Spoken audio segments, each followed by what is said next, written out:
وبركاته. الحمد لله الذي جمعنا وإياكم محبة في حبيب الله مصطفى سيدنا مولانا محمد بن عبد الله صلى الله عليه وعلى آله وصحبه وسلم، وكما جمعنا وإياكم على محبته نسأله سبحانه وتعالى أن يجمعنا وإياكم على اتباعه ويحيينا على محبته ويحشرنا في زمرته في عافية يا رب العالمين. بسم الله والحمد لله والصلاة والسلام على رسول الله سيدنا محمد بن عبد الله وعلى آله وصحبه ومواله ولا حول ولا قوة إلا بالله ما بعد. Beliau guru kita Al-Habib Abdullah bin Abdurrahman Al-Muhdar memulai nasihatnya dengan memuji kepada Allah Subhanahu wa Ta'ala yang telah mengumpulkan kepada kita perkumpulan semacam ini yang dilandaskan mahabbah kepada Habibillah Muhammad sallallahu alaihi wa alihi wasallam, sebagaimana kita dikumpulkan oleh Allah Subhanahu wa Ta'ala dengan keadaan cinta kepada baginda Rasul sallallahu alaihi wasallam. Mudah-mudahan Allah mengumpulkan hati kita untuk bisa terus mengikuti baginda Rasul sallallahu alaihi wasallam dan hidup di atas naungan sunnah-sunnah dan jalan hidup Rasulullah yang akan membawa perkumpulan kita kelak bersama di bawah naungan bendera kemuliaan Rasulullah sallallahu alaihi wasallam. من المحبة لله ولرسوله صلى الله عليه وآله وسلم التناصح في الله. لهذا يقول النبي محمد صلى الله عليه وسلم المؤمن مرآة المؤمن، إذا رأى فيه نقص نبهه، وهو كذلك إذا رأى في أخيه نقص نبهه. هنا يكمل المؤمن المؤمن. وسيدنا عمر رضي الله تعالى عنه يقول رحم الله امرأ أهدى إلي عيوبي، رأى عيب فنبهني عليه جزاه الله خير. فلهذا المؤمن دائما يزداد تزكية لأنه يستفيد من الناقد لأنه يبصر على عيوبه، إن كان فيها فيتجنبها، وإن كان ليس فيه فيحذرها. ويستفيد من الحاسد لأن الحاسد يزيدك حرصا وعزيمة على فعل الخير. ومن استقام في دينه لم يجد أحد عليه عثرة، فما يستطيع أن ينتقد عليه. من ينتقد عليك إلا من وجد فيك نقصا. فلهذا المؤمن يحب لأخيه المؤمن ما يحب نفسه، مثل ما أحب أن لا يطلع علي لعورة، أن لا يطلع أحد علي في عورتي، كذلك لا أحب أن يطلع الناس على عورة أخي المؤمن. هذا من المحبة وهذا من كمال الإيمان.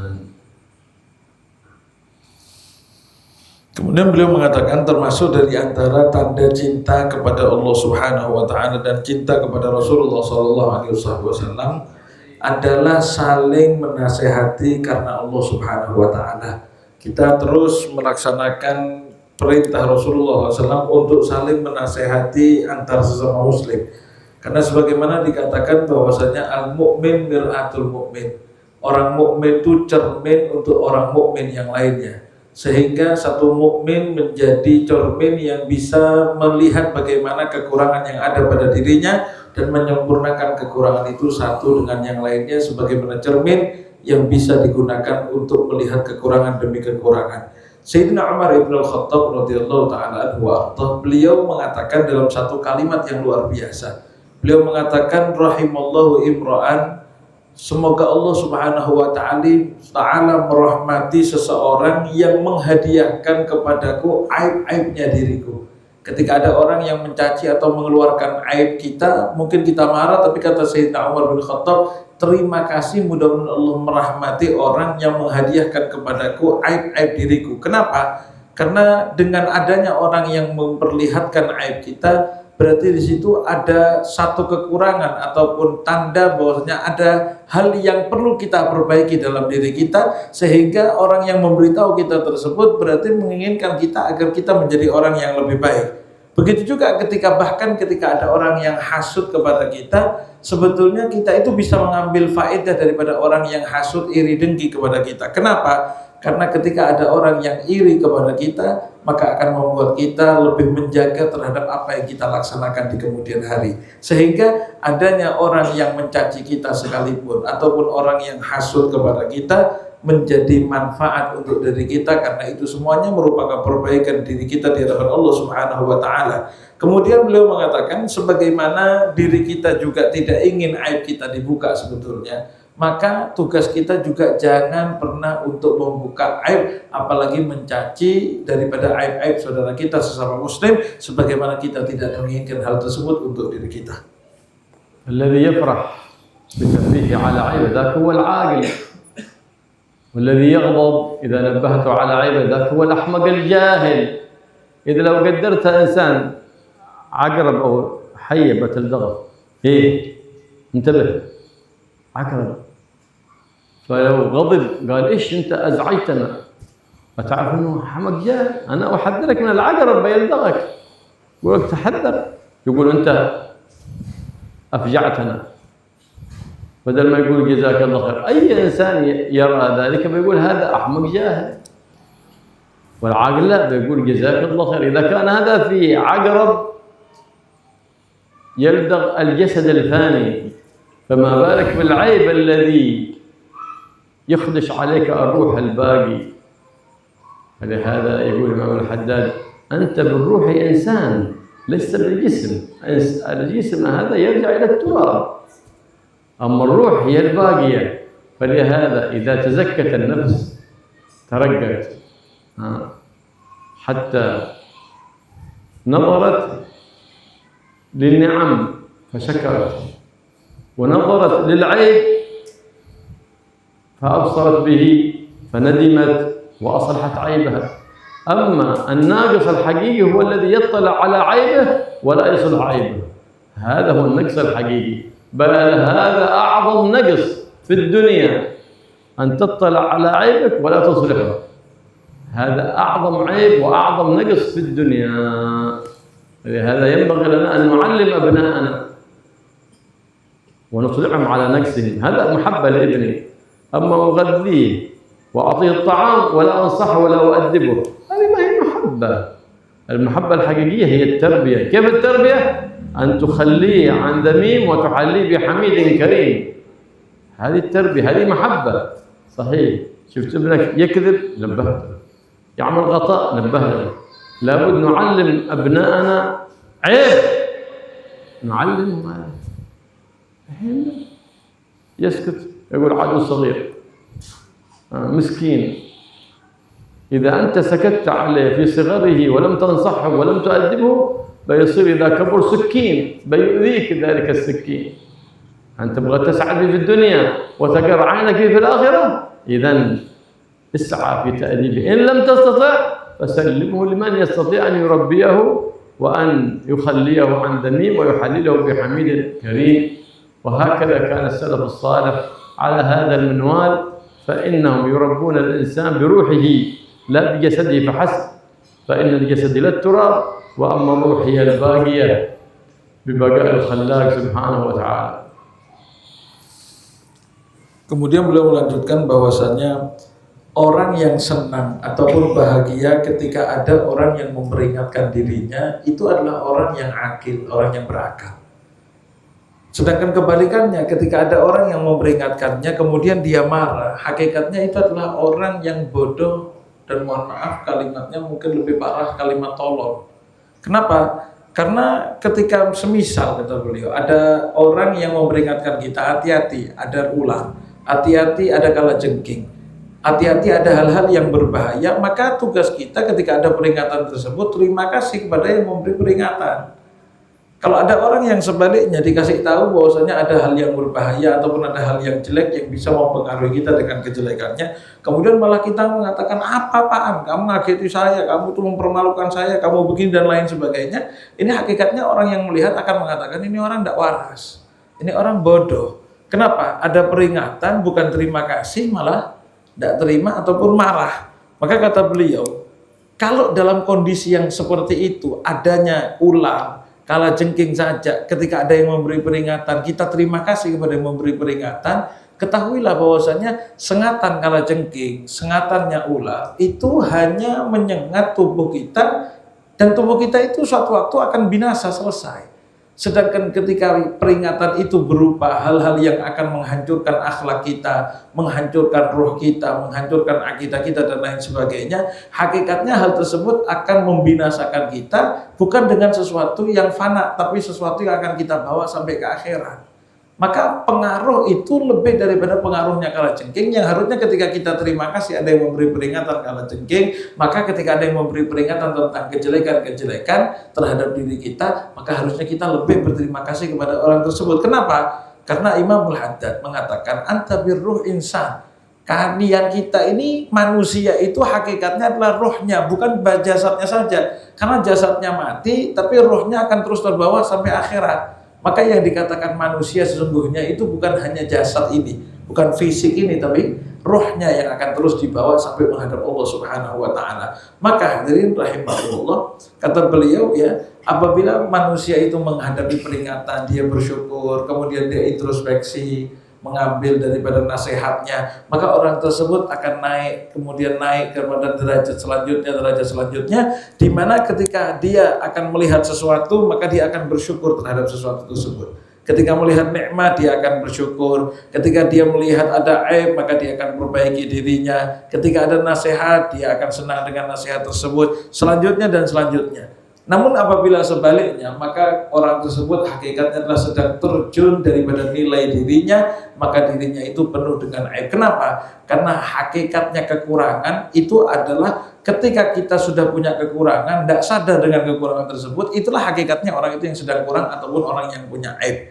Bahkan itu bukan cuma kekurangan, tapi paling parahnya kekurangan, orang yang dikasih tahu kekurangannya malah tidak terima dengan pemberitahuan tersebut. Kemudian beliau mengatakan, tugas kita, makanya kalau kita tahu hal tersebut, tugas kita sebagaimana pasal salafun saleh untuk mengajarkan anak-anak kita terhadap apa yang tidak baik pada diri mereka. Ketika kita tahu bahwasanya yang tidak baik itu akan mencelakakan diri kita, begitu juga selamatkan anak-anak kita. Dan itulah adalah hakikat orang yang mahabbah kepada anak keturunannya. Ketika anak keturunannya berbuat salah, ia laksanakan nasihat. Orang tua yang cinta kepada anaknya bukan hanya yang memberi makan anaknya kemudian selesai, tidak pernah ngasih nasihat, tidak pernah memarahi ketika anaknya salah dan lain sebagainya. Itu bukan mahabbah, justru itu tidak sayang kepada anaknya.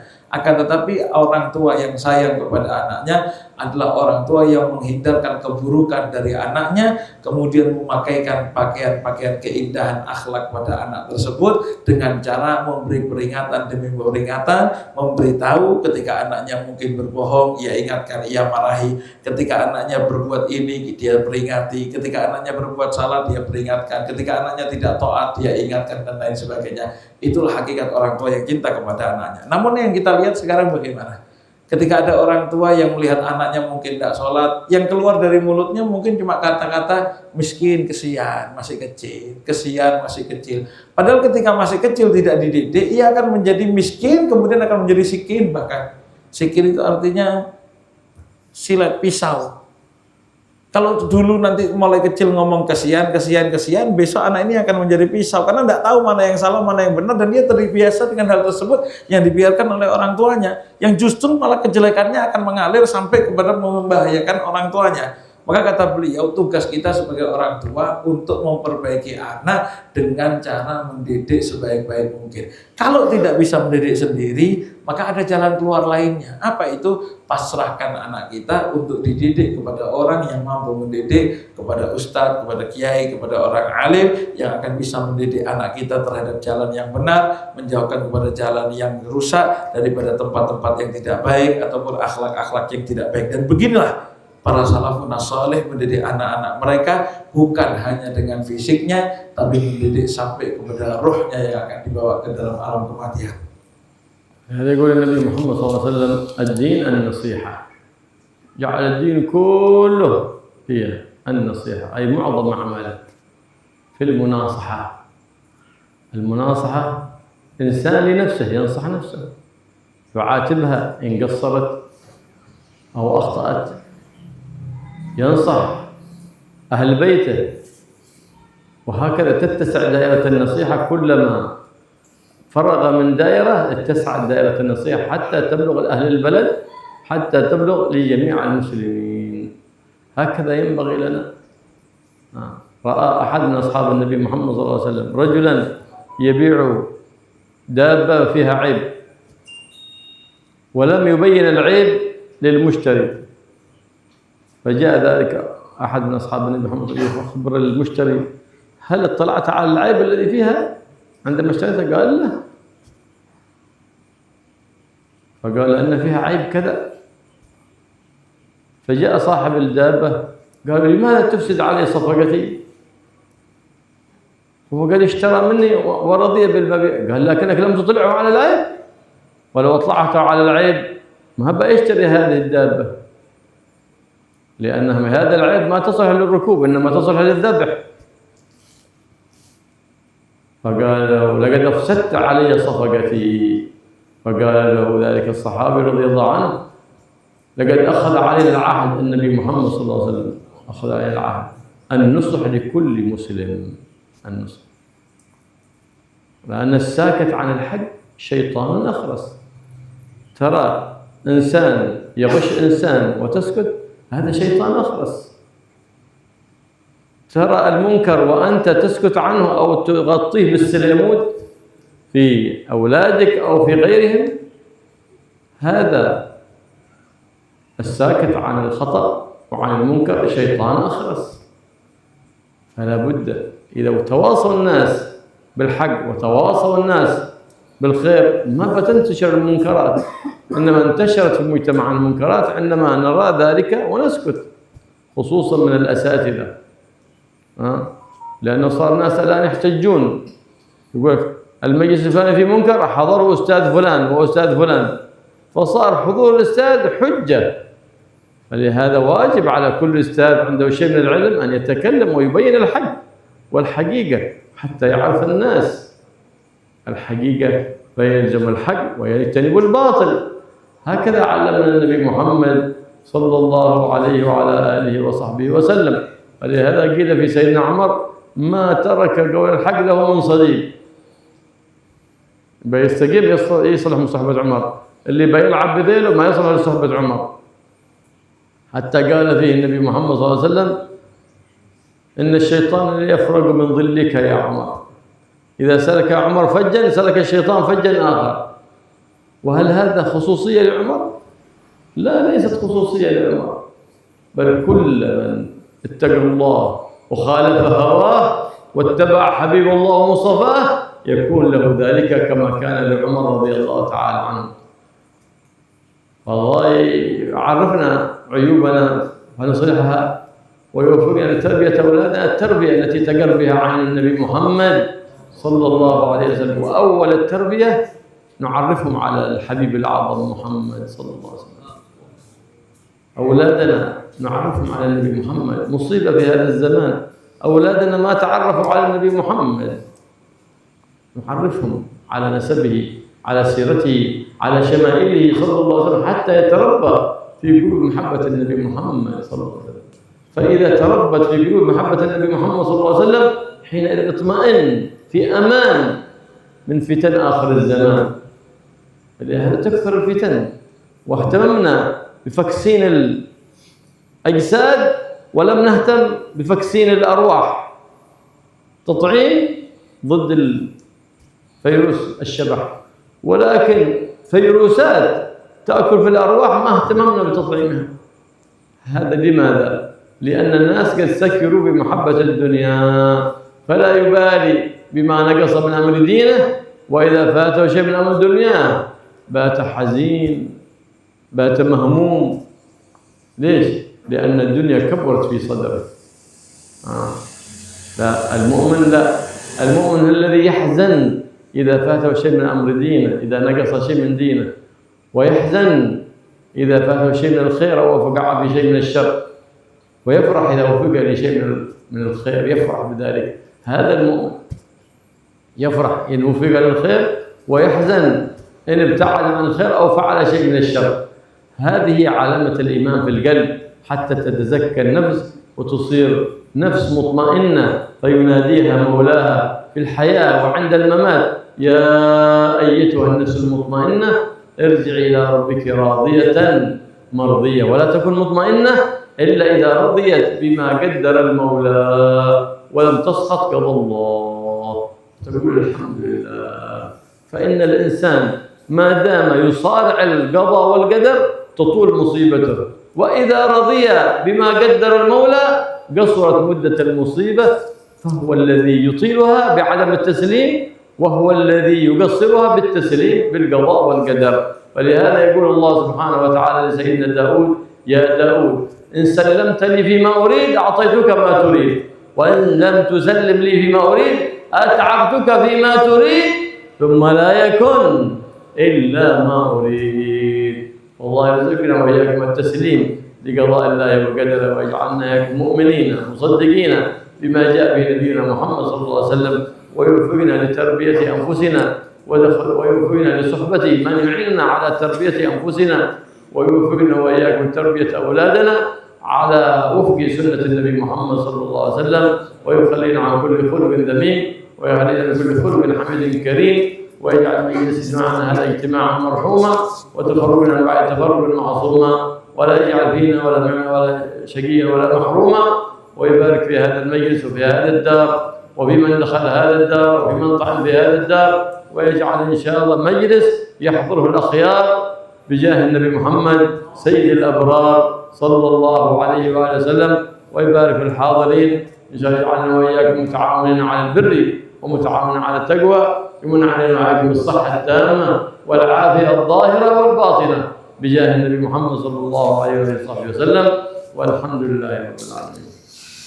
Baginda Rasul Shallallahu Alaihi Wasallam dalam sebuah hadis menekankan kepada kita ad-dinun nasihah, agama itu adalah nasihat.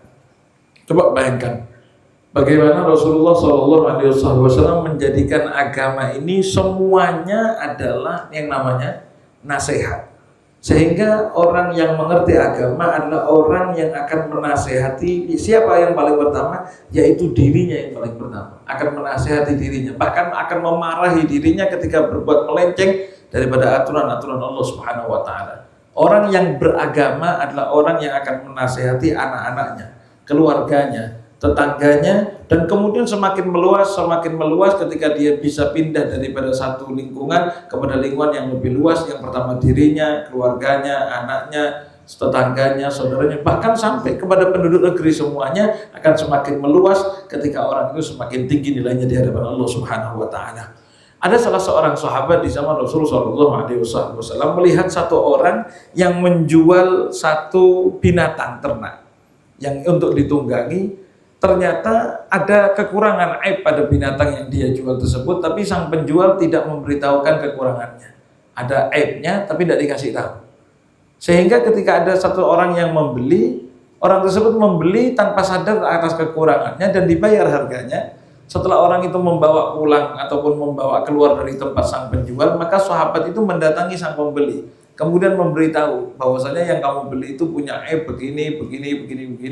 Maka orang sang penjualnya yang tadinya sudah berhasil menipu dalam tanda kutip merasa marah. Kenapa kamu rusak dagangan saya? Kenapa kamu rusak keuntungan yang harusnya bisa saya dapatkan? Padahal itu sebetulnya dia sudah ridho. Padahal bukan ridho, tapi tidak tahu dengan apa yang ada pada aib pada yang akan dia beli tersebut. Marah sang penjual tadi itu, kenapa kamu rusak perdaganganku dan rusak keuntunganku? Maka sang sahabat Nabi Muhammad SAW, beliau menjawab bahwasanya kita itu sudah diambil sumpah setia oleh Rasulullah SAW untuk saling menasehati kebaikan kepada sesama muslim. Dan ini saya sedang menjalaninya. Sehingga orang yang betul-betul beragama akan memegang teguh apa yang disebut memberi nasihat kepada sesama muslim, menginginkan kebaikan kepada sesama muslim lainnya. Orang yang diam terhadap kebenaran itu hakikatnya adalah setan yang bisu. Setan yang bisu. Orang yang ketika melihat ada kesalahan, ada yang tidak benar, kemudian dia hanya tarik selimut, tutup, tidak mau tahu dengan hal tersebut, maka hakikatnya orang tersebut adalah yang disebut sebagai setan bisu. Dianya sudah tidak baik, kemudian dia tidak mengungkapkan kebaikan lagi kepada orang yang lain. Maka tugas kita adalah jangan menjadi setan bisu tersebut. Ungkapkan apa yang salah ketika melihat kesalahan, tegur kesalahan tersebut, khususnya yang terjadi kepada keluarga kita, anak-anak kita, dan orang-orang yang ada di sekeliling kita. Coba kita bayangkan, andai kata semua orang itu mengambil daripada apa yang diajarkan Nabi Muhammad SAW untuk saling menasihati, maka semua negeri itu akan baik, semua tempat akan menjadi baik. Khususnya kata beliau, yang paling mengambil andil paling besar adalah orang-orang yang punya ilmu atau yang kita sebut ustadz-ustadz, para ulama. Harusnya beliau-beliau itu yang mengambil andil paling besar di dalam memberi nasihat kepada sesama. Walaupun nasihat itu tugas kita semua sebagai orang yang beragama Islam. Tapi para asatid, kenapa? Karena hadirnya para asatid walaupun tanpa mengucapkan apapun itu menjadi hujjah untuk sebuah kesalahan. Kalau ada satu majlis yang mungkin ada kesalahan di dalamnya, kemudian sang ustadz tidak menasihati, tidak mengingatkan, maka hadirnya ustadz tadi itu akan menjadi dalil bahwasanya itu loh sudah ada ustadz. Oh itu loh ada ustadz, padahal ketindakannya salah. Sehingga diamnya beliau maka akan menjadi pertanggungjawaban di hadapan Allah Subhanahu wa taala. Sehingga tidak heran orang yang selalu mengambil andil di dalam menasihati orang yang lainnya, sebagaimana seperti Sayyidina Umar ibn Khattab, Nabi Muhammad SAW itu mengatakan seperti ini tentang Sayyidina Umar. Apa kata Rasulullah SAW? Gara-gara nasihat kebenarannya Sayyidina Umar dengan tegas, maka Sayyidina Umar itu tidak punya konco, tidak punya teman. Kenapa? Karena orang yang selalu menasihati kebenaran umumnya ditinggal lari oleh orang lainnya. Maka tidak heran orang yang mengatakan kebenaran seperti Sayyidina Umar bin Khattab radhiyallahu ta'ala anhu itu adalah orang yang paling ditakuti oleh setan. Makanya ada hadis Rasulullah SAW mengatakan tidak lewat Sayyidina Umar di satu gang kecuali setan itu milik gang yang lain. Kenapa? Karena setan itu lari tunggang langgang daripada bayangan Sayyidina Umar saja. Kata beliau, apakah ini khususiat untuk Sayyidina Umar saja? Enggak. Takutnya setan atas satu orang itu bukan hanya kepada Sayyidina Umar bin Khattab, tapi setiap orang yang menegakkan kebenaran seperti Sayyidina Umar bin Khattab yang tidak punya teman dan bahkan ditakuti oleh setan, siapapun yang mengambil andil yang sama seperti Sayyidina Umar, maka akan diberikan khususiat yang seperti itu. Setan pun akan lari daripada dirinya sebagaimana lari dari Sayyidina Umar bin Khattab radhiyallahu taala anhu wa ardhah. Maka dari itu beliau mengatakan, ayo mudah-mudahan Allah jadikan kita sebagai orang yang terus mendidik orang-orang yang ada di sekeliling kita, khususnya keluarga kita. Pendidikan yang paling utama untuk menjadikan kalimat hak berada di tengah-tengah kita, kata beliau, adalah yang paling utama. Langkah pertama adalah dengan mengenalkan keluarga kita, anak-anak kita kepada Nabi Muhammad SAW.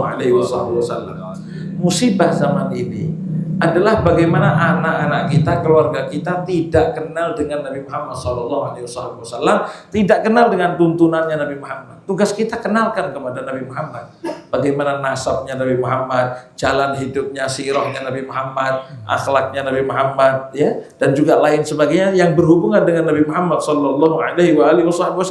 Orang yang kenal Nabi Muhammad itulah orang yang akan aman dan terjaga daripada fitnah akhir zaman ini. Kalau zaman sekarang ini orang menghindari virus, menghindari fitnah daripada virus-virus yang menyebar dengan memberikan vaksin kepada tubuhnya, harusnya vaksin itu harus lebih kita suntikkan kepada roh kita dengan mengenalkan roh kita kepada Rasulullah SAW. Sebagaimana vaksin itu menjaga jasad, maka vaksin kenal dengan Nabi Muhammad itulah vaksin yang paling ampuh untuk menjaga diri daripada virus-virus yang menggerogoti roh kita. Kenapa orang sekarang tidak sampai kenal dengan Nabi Muhammad SAW yang akhirnya mereka tidak iman sedikit pun ketika ketinggalan ketaatan dan lain sebagainya, karena sudah terlalu hubbud dunya dan tidak kenal sedikit pun dengan Nabi Muhammad SAW. Kalau hartanya yang hilang, nangis berhari-hari. Kalau sesuatu yang hilang dari urusan dunia, dia akan sedih.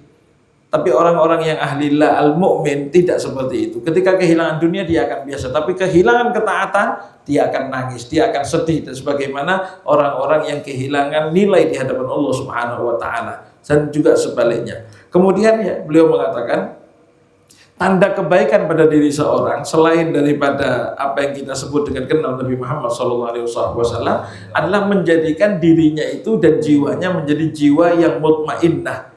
Apa jiwa yang mutmainnah? Jiwa yang selalu pasrah dan terima dengan takdirnya Allah Subhanahu wa taala, ketentuan apapun yang diberikan oleh Allah Subhanahu wa taala. Apapun yang diberikan oleh Allah, jiwa yang mutmainnah adalah jiwa yang akan mengatakan alhamdulillah. Selama orang itu tidak pasrah kepada Allah Subhanahu wa taala dengan ketentuan Allah, maka hidupnya akan susah dan akan semakin ribet, semakin mumet. Kenapa? Karena dikatakan dalam sebuah riwayat Allah Subhanahu wa taala memfirmankan kepada Nabi Allah Daud alaihi salatu wasallam, "Wahai Daud, apabila engkau tidak memasrahkan urusanmu kepadaku, maka aku akan jadikan dirimu susah ut'ibak. Aku akan jadikan dirimu itu letih, payah dengan mencari apa yang kau inginkan, dan tetapi yang terjadi hanyalah apa yang aku inginkan saja." Maka orang yang pasrah kepada Allah Subhanahu wa taala akan menemukan kesenangan. Selama orang belum pasrah sama Allah, maka apa yang tidak dipasrah itu akan terus dia rasakan, akan dia sesalkan, dan dia akan payah dengan hal tersebut. Ketika orang pasrah dengan ketentuan Allah, maka hidupnya akan tenang sebagaimana aturan Allah Subhanahu wa taala yang akan berjalan. Sebaliknya, hadirin rahimakumullah, maka kata beliau, terakhir beliau mendoakan mudah-mudahan Allah Subhanahu wa taala menjadikan diri kita, jiwa anak kita, keluarga kita menjadi jiwa yang mutmainnah, jiwa yang selalu pasrah dengan ketentuan Allah Subhanahu wa taala, jiwa yang kenal dengan baginda Rasul sallallahu alaihi wasallam. Dan juga beliau berdoa dengan doa-doa yang lain, yang diantaranya beliau mengatakan mudah-mudahan perkumpulan kita ini menjadi perkumpulan yang marhumah, perkumpulan yang dirahmati Allah Subhanahu wa taala. Allah Subhanahu wa taala insyaallah memberikan keberkahan kepada tempat tinggal yang kita tempati untuk majlis ini dan semua tempat-tempat tinggal kita semuanya, dan mudah-mudahan Allah Subhanahu wa taala menjadikan yang hadir mendapatkan keberkahan dari Allah Subhanahu wa taala. Insyaallah majlis kita ini selalu dipenuhi dengan orang-orang yang baik, dan kita dijadikan orang-orang yang baik. Semua yang hadir insyaallah dijadikan orang-orang yang baik, yang saling menolong, ta'awanu 'alal birri wat taqwa, untuk bisa muta'awinin, selalu saling membantu dalam kebaikan dan ketakwaan, dan doa-doa yang lain. Amin amin ya rabbal alamin. الله يسلمنا وإياكم من كل أذى ومن كل بلوى يا رب العالمين، ويجعلنا قرة عين الحبيب المصطفى محمد الله خير. سامحنا وأجعلنا عمن سواه، واجعلنا منه حبيب المصطفى سيدنا ولا محمد بن عبد الله صلى الله عليه وآله وسلم، والحمد لله رب العالمين.